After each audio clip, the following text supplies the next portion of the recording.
Hello, everyone. Thank you for joining us at the 2022 edition of Expo Chicago, the International Exposition of Contemporary and Modern Art. I'm Kate Sears-Patowski, Director of Programming. It is my great pleasure to welcome you to Dialogues, presented in partnership with the School of the Art Institute of Chicago. Dialogues offers panel discussions, conversations, and provocative artistic discourse with leading artists, curators, designers, and arts professionals on current issues that engage them. Straddling Criticism and Prose, Saturnine, the first monograph of Los Angeles-based contemporary artist Theodora Allen, interweaves the artist's emblematic use of symbols with the cultural history of Saturn and Melancholy from ancient myth to the present. Join Theodora in conversation with author, curator, and critic Stephanie Cristello for a short conversation considering the implications of the inner world achieved in Allen's paintings in relation to the cultural illusions and artistic manifestations of Saturn's influence throughout art and culture. Theodora's solo exhibition of the same name is currently open at the Driehaus Museum through July 10th, 2022. The conversation will be immediately followed by a book signing at the Soho House Snug. Please join me in welcoming both of our panelists. Thank you, Kate. And thank you to everyone at Expo for hosting us today. We've had such a brilliant week of activations and events for Theodora's first museum solo exhibition in the United States. And the exhibition was previously on view in a different iteration at the Kunsthal Aarhus in Denmark, where I was positioned over the last year and a half. So it's really such a pleasure to bring your work here to Chicago and to bring it more specifically to a really unique museum context, which is the Driehaus Museum, a Gilded Age mansion that was formerly a home to two important families in Chicago. And over the last few years, Anna Musi and the whole team at the Driehaus has been really thinking through ways of how to activate the institution for contemporary art, since that was such a large role of the house at the time that it was first constructed in the 1800s. So through the exhibition series called A Tale of Today, Theodora Allen's Saturnine is in its second iteration here in Chicago. I think what we'll do today is talk through a few of the themes of the book, which were so essential. Really, both exhibitions started with a book and became exhibitions later, and take you through a walkthrough of some of the exhibition rooms, and then just really speak about some of the themes in Theodora's practice and what you can expect to find within the pages of the publication. So we're going to go through some installation images here. And maybe just to set it up, I'll give a little bit of an overview, and then you can talk more specifically about the works. Theodora and I first visited the Driehaus Museum. It was in last November together, I believe. And there was this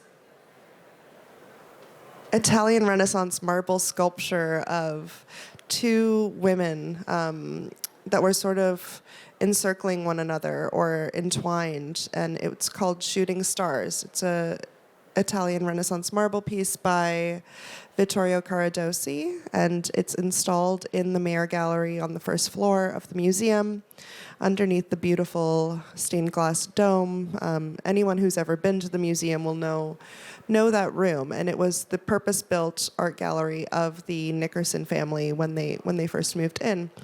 Now the space is a host to this house museum, but during the early 1900s, it was also used as a hunting and trophy room by the second family, the Fishers. So when Theo and I were in LA at some point, she had just started working on this triptych, which is really a masterpiece and something that was not previously on view in the Kunsthal Aarhus exhibition.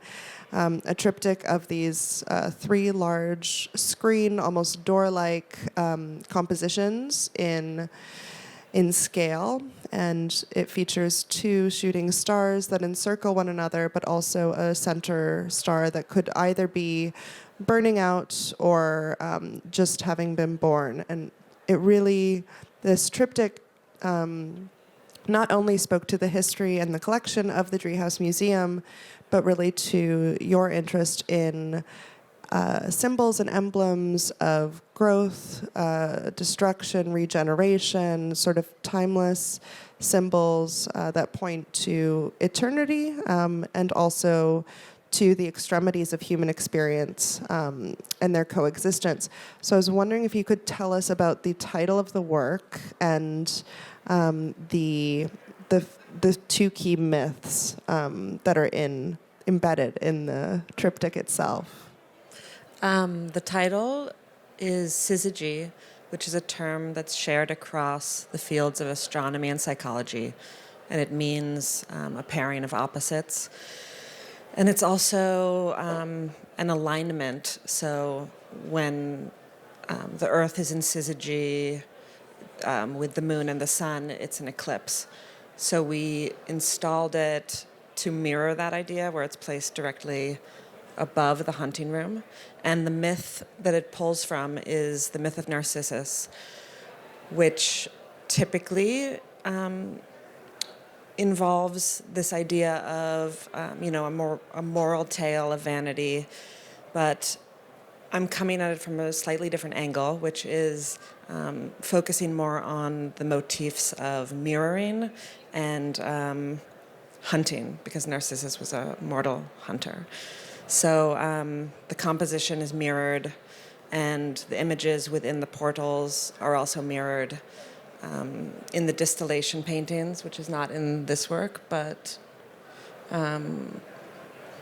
right. So this painting called Origin, it takes that same motif of the stars encircling each other and distills it into an emblem.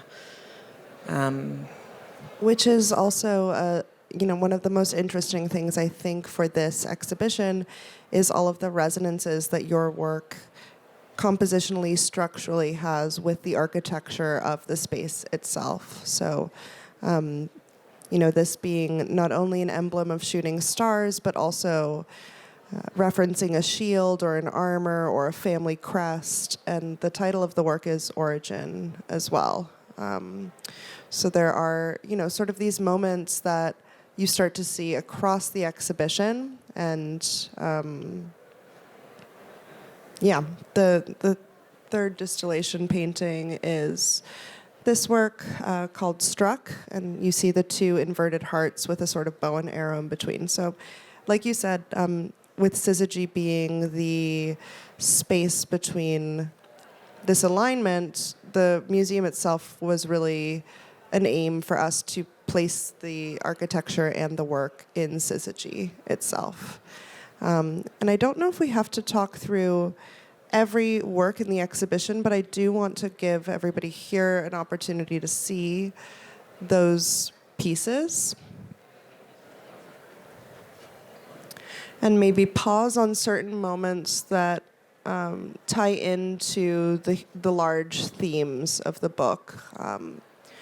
So the book is written in 4 sections. Each has 2 chapters, and the first part of the chapter is sort of an image, a text that describes an image. So they're really these non-narrative fiction pieces, and they flip between non-narrative fiction to very straightforward art historical, art criticism essays that were researching all of the themes and symbols in your practice. But one of the collaborations that we've had over the past few years is for me to figure out how to write an image through text, and for us together to sort of go through and really analyze all of these symbols and motifs and images that you have in your practice in a very emblematic way. And so one of the sort of guiding theories that I was using for the book is this from Walter Benjamin, The Theory of the Denkbild, which is a hyphenated English translation from the German word is thought image. So we were really trying to get to this idea of an image that can be communicated both through text and through the material, through visuality itself. But maybe, Theo, it would be a good opportunity for you here to speak maybe about some of these series that really feature prominently in the book, like the Shield series. You know, we just saw the origin piece with the shield and the idea of a shield or a family crest, and this series actually came before that. Right, so the Shield series, it's from 2018, and they each feature a different psychotropic plant, which through the ages has either been used as medicine or a sacrament, they're visionary plants. They are part of the first anesthetic. And so pairing them with these shields, there's an idea about protection, I guess. Through the evolution, I was reading about heraldry, and when I was working on the latest iteration of that shape, I sort of followed the same idea of how a symbol is used, like how it evolves through history, and the shield being outmoded as an actual useful piece of weaponry or defense became a symbol of one's origins, where you come from, your family, who you are. And so that's one way where a symbol is sort of metabolized through my practice and how I allow it to continue to, transform and take different shapes. The word metabolize is really interesting too, because throughout your work, and you see this much more in the book than in this exhibition, which is a very focused version of your practice, that you often recycle and reuse symbols in a very serial way, but they permutate and generate not only within the compositions, but within their context to one another. And I think what was really special about working on this show, which spans 8 years, like the most recent years of your practice, is that you often work in series, and those paintings that would have been on view together in an exhibition have since gone to different places, and this is really the first time that we're able to see them all together in the same space. The title work that led to the title of the book and the exhibition, Saturnine, I'll just speak a little bit about what this means and how we even got to that. So the book really traces the cultural history of Saturn in images and art, from ancient Greek and Roman theory through to the present. But there are key moments. It's obviously a large span. There are key moments where Saturn has really been a key symbol for Western culture, and especially as it relates to artists. And it sort of happens every few hundred years at first, and then those time spans get shorter and shorter. So Aristotle had come up with the idea of a theory of the four humors, which is 4 temperaments. The idea was that each planet, or everything that they thought were planets at the time, each ruled a internal temperament that you were born with. So a single body part within your body was also aligned with a planet, and this is what dictated your mood, your temperament, how you navigated through the world. Moon was for apathy and resided in the throat. Jupiter was for a more sanguine nature, so it ran in the blood. Mars ruled aggression and was in the liver, and Saturn was responsible for sadness and melancholy, a melancholic disposition. It was in the spleen. So you see this throughout ancient medicinal texts, the very first medicines, and many of the medicines that you picture in the psychotropic plants, but also, again, very heavily in the Middle Ages, in the medieval era. The other planets sort of fade away at a certain point, and Saturn becomes one that sticks both in language, through the word Saturnine, and through cultural depictions in art. The book really started also with Dürer's 1514 engraving, so a high Renaissance engraving entitled Melancholia I, which is a very famous image for all of us in our history, but also in cementing the idea that artists needed to experience melancholy in order to be generative. So again, with this idea of syzygy, it's sort of both extremes, both contradictions, coexisting as one. What is interesting about the Driehaus exhibition is that the building itself, which is part of the fin de siècle period, so symbolist, pre-Raphaelite, Art Nouveau, is sort of halfway between what you do in your work. There are other references that you've made since, though the language of the paintings shares quite a bit with symbolist and medieval imagery. Maybe you could speak a bit about how 1960s and 70s California, that zeitgeist has sort of been in your work. I don't know if that's too big a question. I can make it more narrow. But maybe you talk about California, and then I can talk about like how these symbols have also retained new relevance.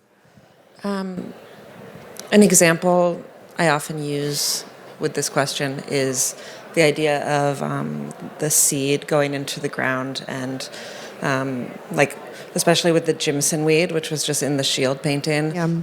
Essentially, it's a seed that can be carried by a bird, wait underground for this perfect storm to occur, just, the right sort of climate, the right amount of water or dryness, whatever. And then it can be there for a decade, it could be there for 2 decades, and then finally, sprout into a plant. And I feel like the same thing with symbols. It's a thread that runs through history, and through time, this perfect storm of events, something that's going on culturally, something that's in the air, and they become newly relevant again. And I think they're always there because they endure, because they're timeless. But at the turn of the century, in the 60s, what we're going through now, I feel like especially what we're going through now. This tension, destruction of nature, all these themes that I'm interested in, that I think have recently, really come back into the light. Yeah. And you'll be able to see all of those sort of halls of mirrors and elements that carry different significance for different people, because these symbols are something that we all have an attachment to. Some are universal and some become very subjective as well. So we're going to do a book signing, so we're not necessarily done being with you all, but we are done being on this stage, and we're going to be right there. So thank you so much, and any questions that you have about the book, we can be there. Thank you for coming.